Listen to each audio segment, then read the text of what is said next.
Hello, everyone, and welcome to Resolve's Kitchen Table Conversation, a nod to our founding around Barbara X Kitchen Table in 1974.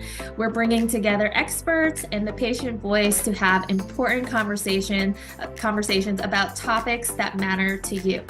And the topic on the table is the impact of infertility on partners. And our head of table sponsor for our kitchen table series is Legacy. So thank you, Legacy.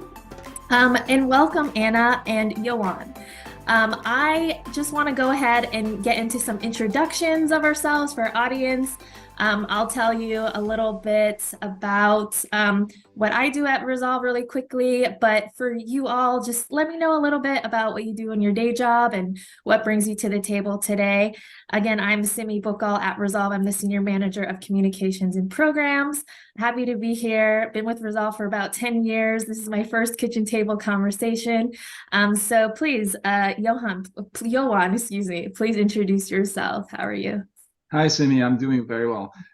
So I'm a scientist by training. I do work right now for a large beauty company, and I do science of materials, especially plastic. I've been involved with Resolve starting this year, and I have a men's group called Resolve for Men, and we meet monthly the last Thursday of each month. And it's a pleasure to be animating this safe container and have guys open up about their infertility struggles. Thank you. Anna. So I'm Anna Hornbossel. I am a mental health professional. I'm in private practice in California, and I also volunteer with Resolve for Advocacy Day, which is just a couple weeks past now, and was an amazing experience. And then I also lead a retreat called Embracing Hope for couples experiencing infertility. Okay, very interesting. I did not realize that. So, tea in hand, I am ready for this conversation. So you both experienced male fertility in some ways. Anna, you as the partner, and Johan as someone who walked through infertility personally. Can each of you share just a little bit about more about your story, starting from when you begin to try and have children to when you found out you were dealing with infertility and the routes and the treatments that each of you took? And Johan, if you'll start, that would be great. Sure. So we tried to conceive with my wife in 2010. At the time, I didn't know I was the male factor in this journey. And so after about a year or so and nothing was working, my wife was kind of hinting at the fact that maybe we should seek some help. This was 10 years ago, 13 years ago. And at the time, I was not even contemplating asking for help. And I just told her, like, let's try more. And so we tried a couple more months and nothing was happening. And so we finally did seek help, and I went to see a urologist, and I went to the appointment and through my first semen analysis, which was a very difficult thing to do for me. And I was given the diagnosis that my sperm quality was very, very poor. My count was 500,000, where a normal range would be 22 million or higher. And this was where everything started. And I was given as the only option at the time to go through IVF. I was diagnosed with varicose veins in my scrotum or testes, and was given also the option to go through the surgery to help with my count.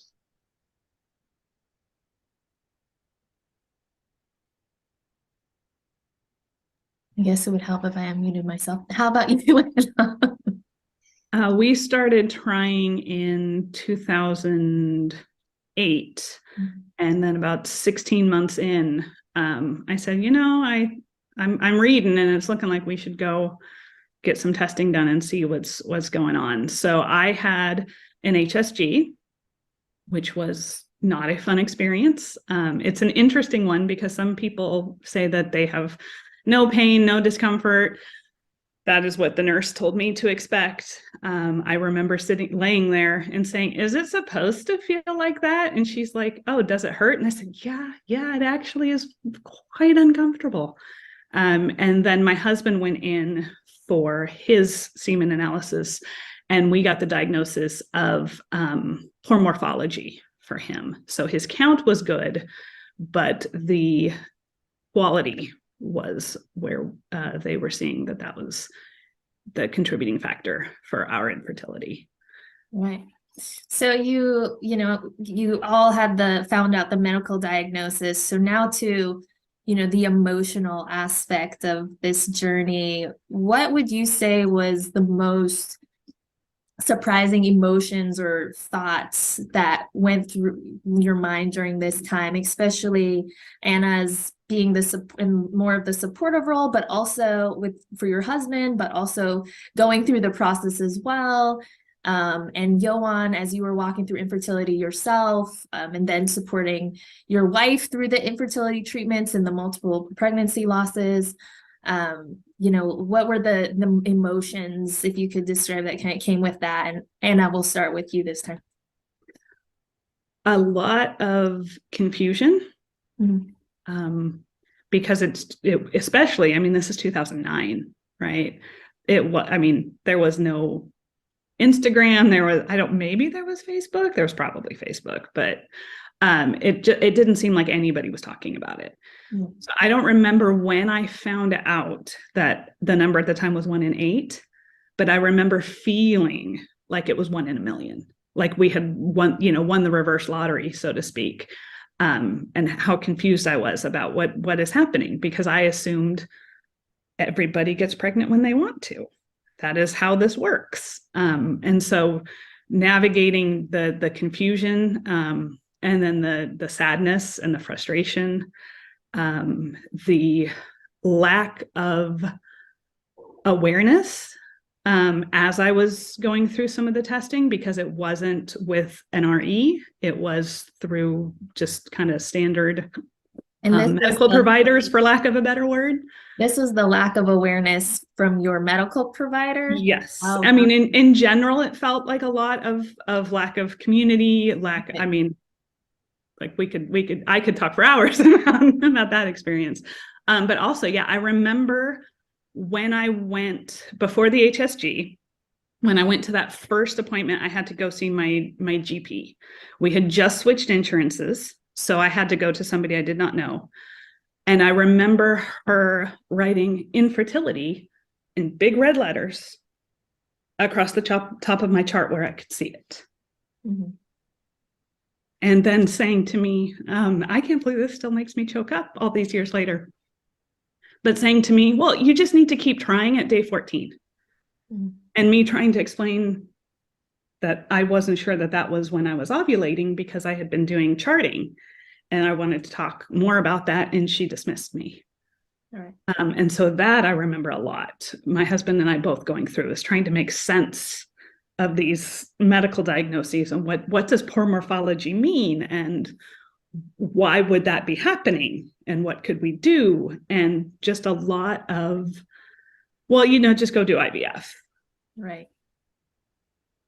So there was no, that's just not as easy as it seems to just go do IVF. Right. It is an involved process. So during those first few years, it was a lot of confusion, right? Trying to figure out which questions to ask and advocate for yourself. Yeah. And then just the dismissiveness that I felt from a lot of providers. Okay. Well, thank you for sharing. Yoan, what emotions or thoughts surprised you the most? I want to thank Anna for being so vulnerable, and I can relate to feeling like a number. Like, I remember being given my diagnosis and here's your option.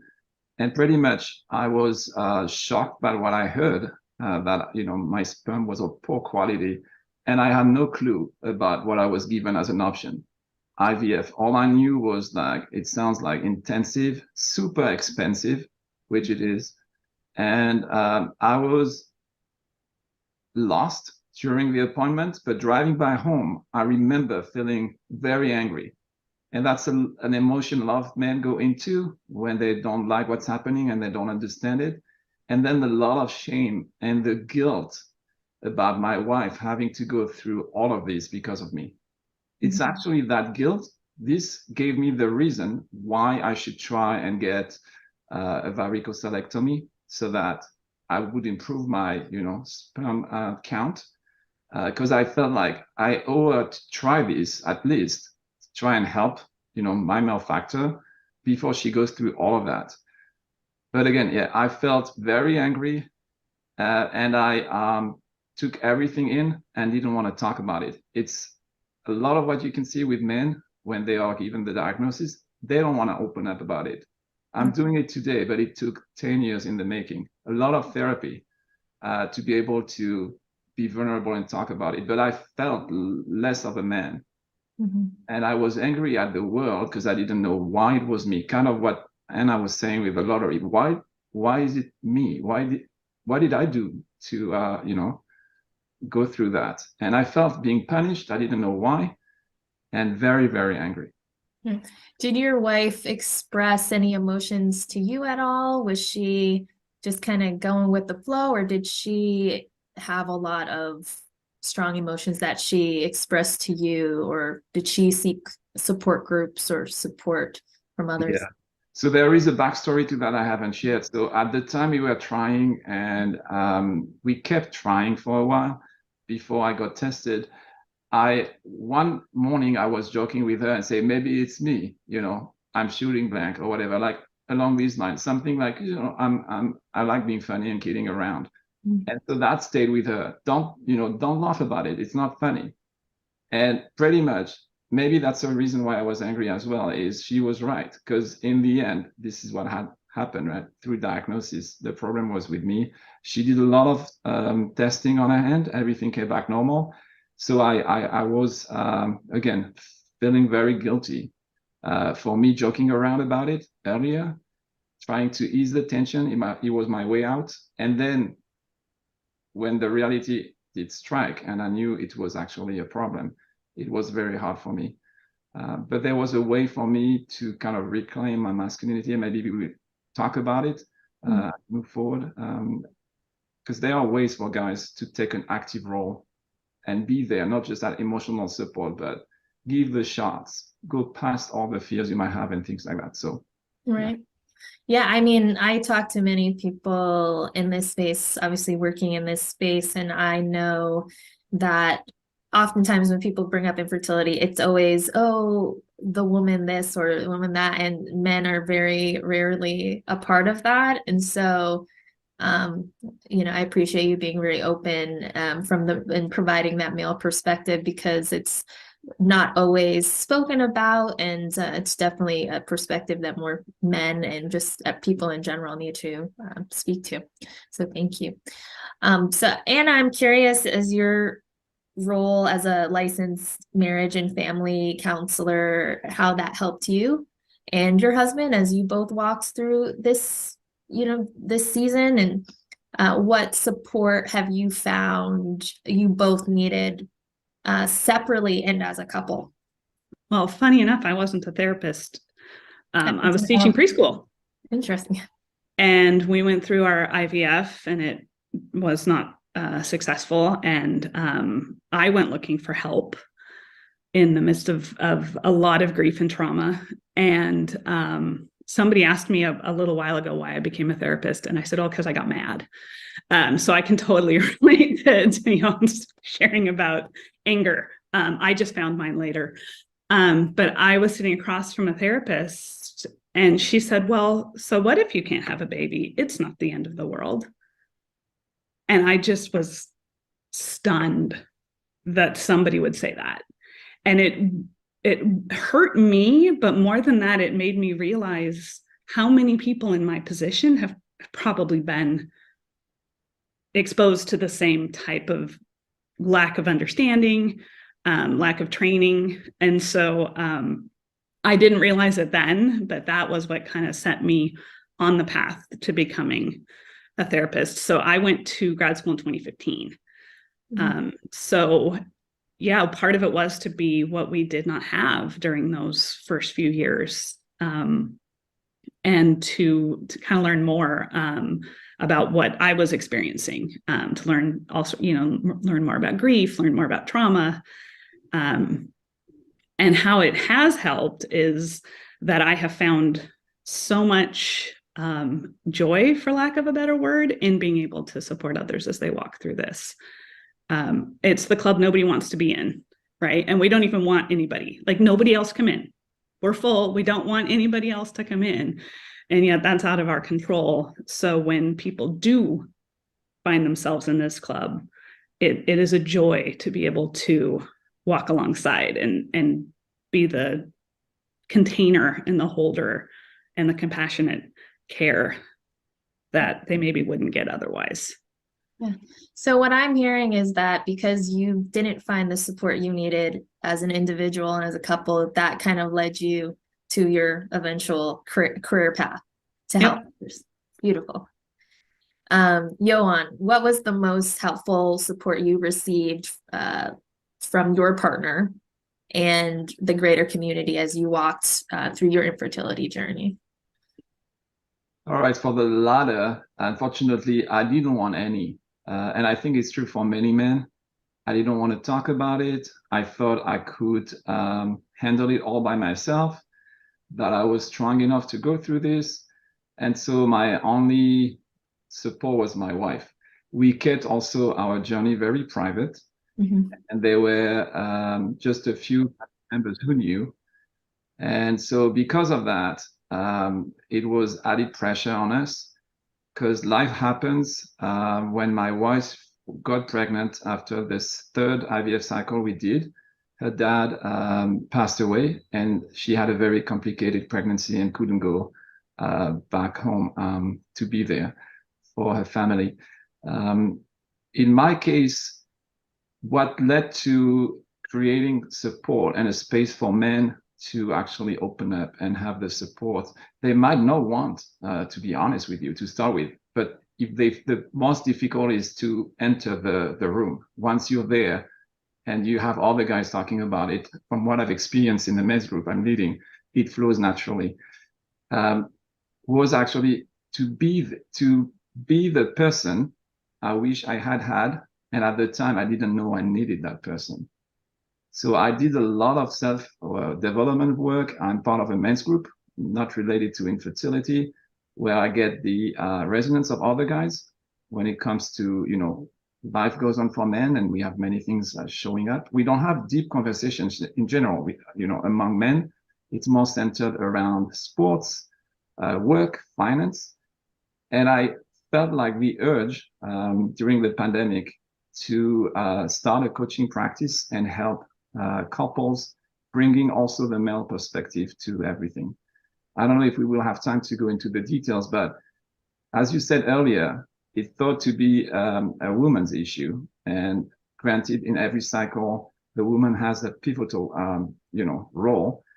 But there is also a lot going on for the guy. And even if you can reduce it to just sample collection, you have to collect under emotional and time pressure, and you have to do it right. And like everything in life, what I tell the guys is everything takes practice. And in some of my videos on Instagram, I give an example. It's like you need to collect, and you're at the airport and your plane is about to board and you have 10 minutes. This is the setting. There is no joy, no fun. It's very stressful. And for my second cycle, my wife was waiting in the car with my daughter while I was collecting. Then we swapped. I brought my daughter to daycare, came back for egg retrieval for my wife. This is the reality. It was very stressful. It always falls on the day where you cannot get support, you cannot get a nanny or a family member, and you just have to go with the flow. Right. Yeah. So, and on the flip side, what was the worst attempt at support you ever received? Anna, we'll start with you. I was going to say that therapist is definitely I was thinking. I also went to a psychiatrist at one point, hoping to get on some antidepressants or something to help with the grief.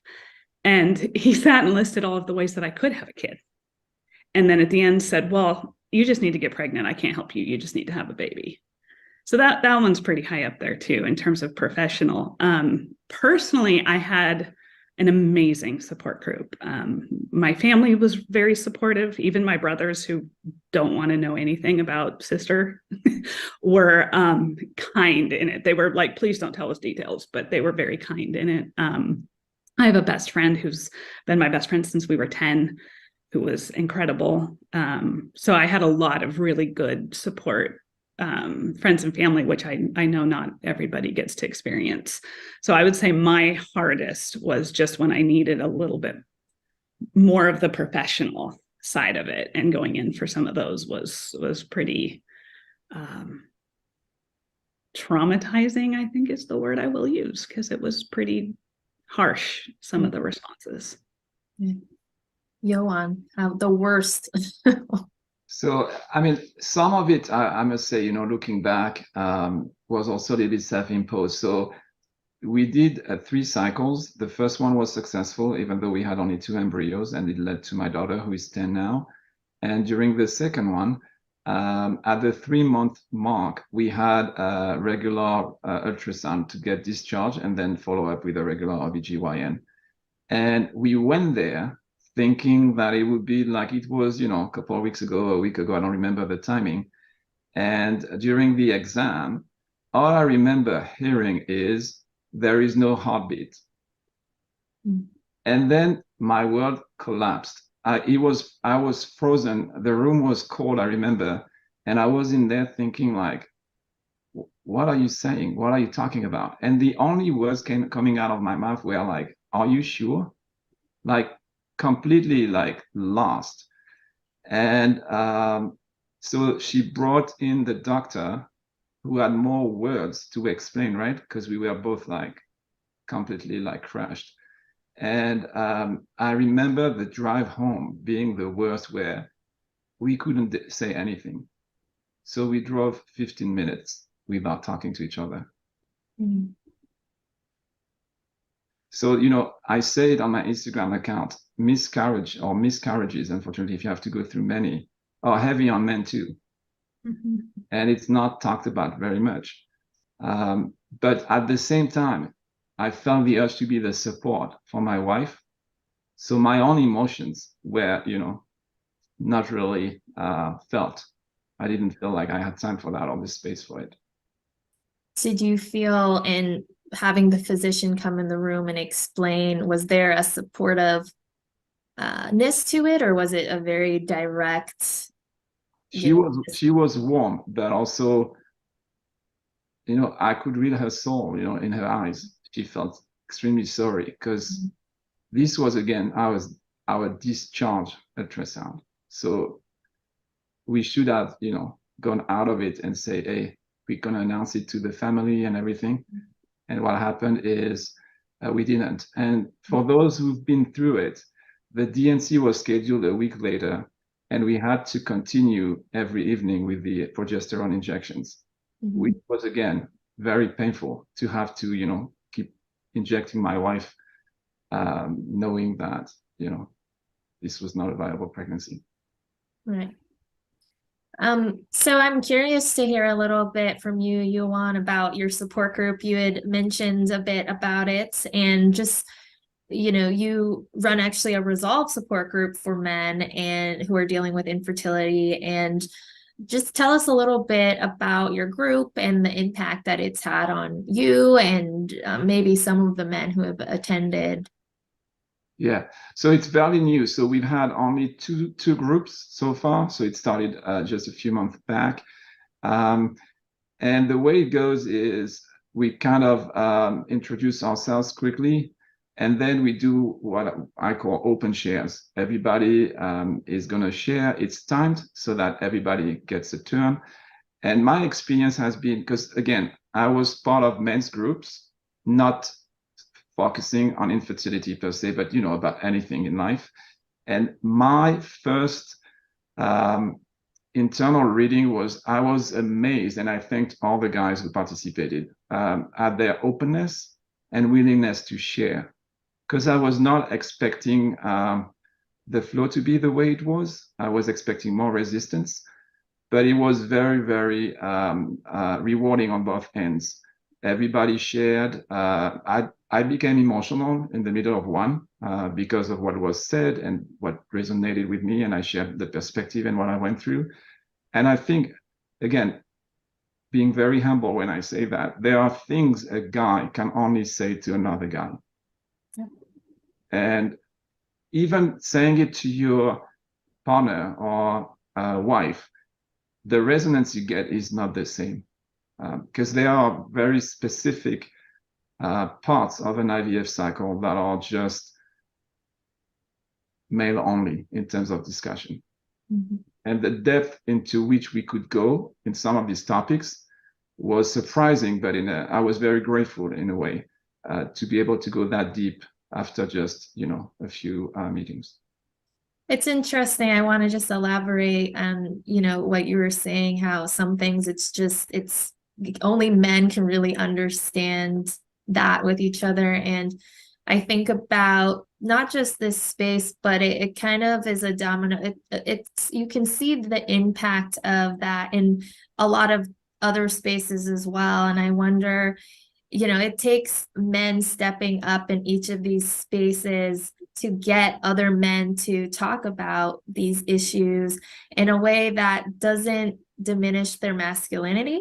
And because I feel like you're saying, sometimes, talking about issues it doesn't feel it's demasculating and what have you, but I think that there needs to be this kind of resurrection or just a new idea of what masculinity looks like for men, so that in making it okay for men to talk about these issues with each other, because who else are they going to talk about it with on such an intimate level? You can speak with medical professionals, but and mental health professionals as well, but just to have that camaraderie with other men in a community space, like you said, once they step that foot into the room and the conversation starts flowing, it just comes very natural. It just takes that first initial step. So I just wanted to elaborate on that a little bit. So I know. Go ahead. Oh, since I know my husband, when we started sharing, I said, how comfortable are you with me saying, male factor? Do you just want to say that we have infertility? And he said, no, people need to know that this impacts men too. And so that was one of the things that whenever I can share, whenever it comes up with things, I always say we have male factor infertility. So it's sharing also that burden with him of this is our diagnoses, but it impacts both of us.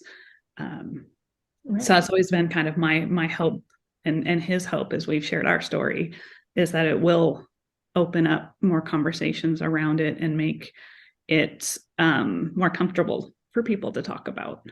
Right.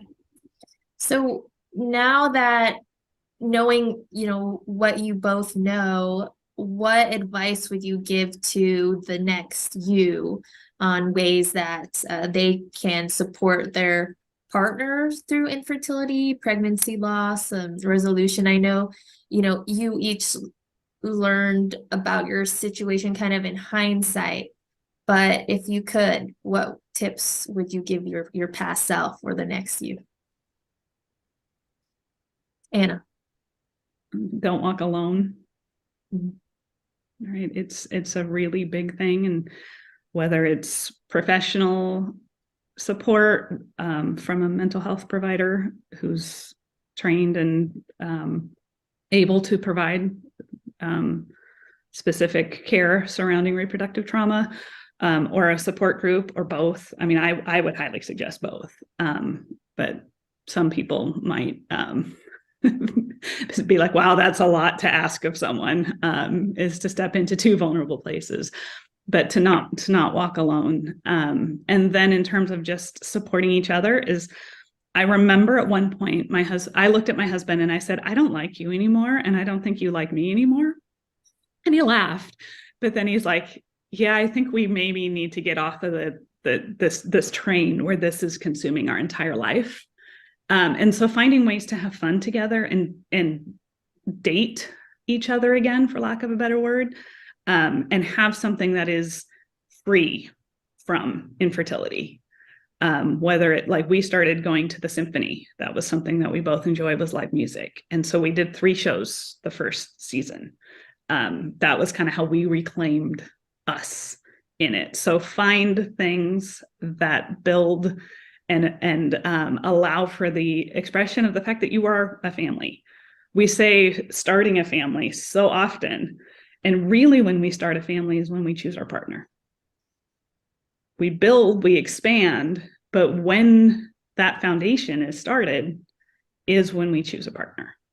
And so building that stronger with fun and play, and an infertility-free zone is something else that I would say is super, super important. Johan, how about you? Advice for you. Yeah. So, and maybe addressing men specifically, get help. And if you think of life as being an energy balance, the thing that you might end up doing without getting help is consume a lot of energy just to get pregnant. But this is the beginning of the journey. A regular pregnancy, after that you discharge and you start, going through your OBGYN, is also an emotional roller coaster. Becoming a parent is difficult. Being a dad is extremely difficult. And if you spend so much energy up front and you don't, ask for help, not to have to spend that much in the IVF process, when you're finally a dad, you're running out of energy already. And you might not be, the best person you could be for your children. And another thing that I say is, it's like fitness coaching. Everybody knows where to find a gym. Everybody knows where to find weights and lift weights or run or whatever. But not everybody is doing it, because you need a buddy, an accountability buddy along the way to motivate you, to show you the way. And being very humble. I'm nobody. I'm just a simple guy who went through 5 years of this. But based on this experience, I can be there for you, tell you what's going to come, before you even go through it, and understand you. Because we're not alone. There are so many men out there suffering in silence because they don't seek help. And I would say, of all the things you would like to seek help for, infertility is so private, especially as a man, that is the least on the list they would go and seek help for. Same with therapy. Men do not really seek therapy readily. Usually when they do is because it's unbearable. And in my case, my wife said, listen, you have to go and talk to someone. Mm-hmm. So just to kind of put together what you both said, that it's important to find what you need for yourself so you can be your best self for your partners and support them the way they need, and find an infertility free zone, which I've loved that too, and try to find some fun moments in all the seriousness. So I just want to say thank you both for joining us today. In closing, however, I have one final question. Just want to know any advice for someone who's watching this as a partner who is looking for tangible ways to support their partner. What would you recommend? What would be your advice? We can start with you, Johan. So I would say, whether you're the man or the woman or the other same-sex partner, if you can only help somebody if your cup is already full. It's like on the plane. First, you put the oxygen mask on, and then you help somebody else. So seek care for yourself first so that you can be the support for your partner. Anna.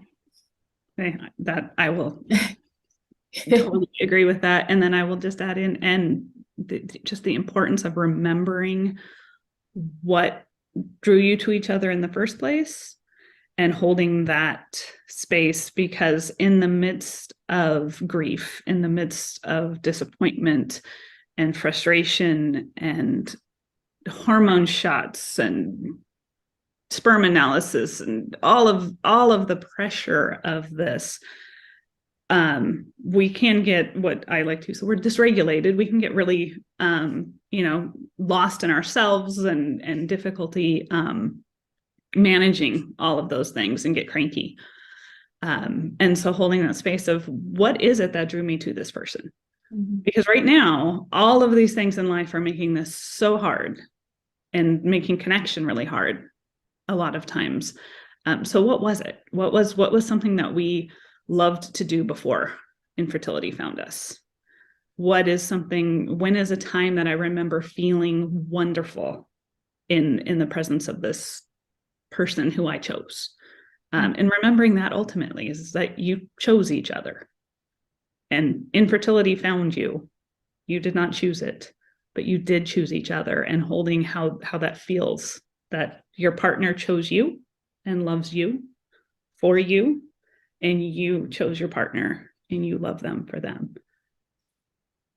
You have such a way with words, and I appreciate you so much. And you as well, Johan. Thank you so much, both of you again, for being so open. And I just want to say, hopefully, your insights and experiences are really a beacon of hope for people who are watching this, and to our listeners. So thank you again to our head of the table sponsor, Legacy, for making these kitchen table conversations possible.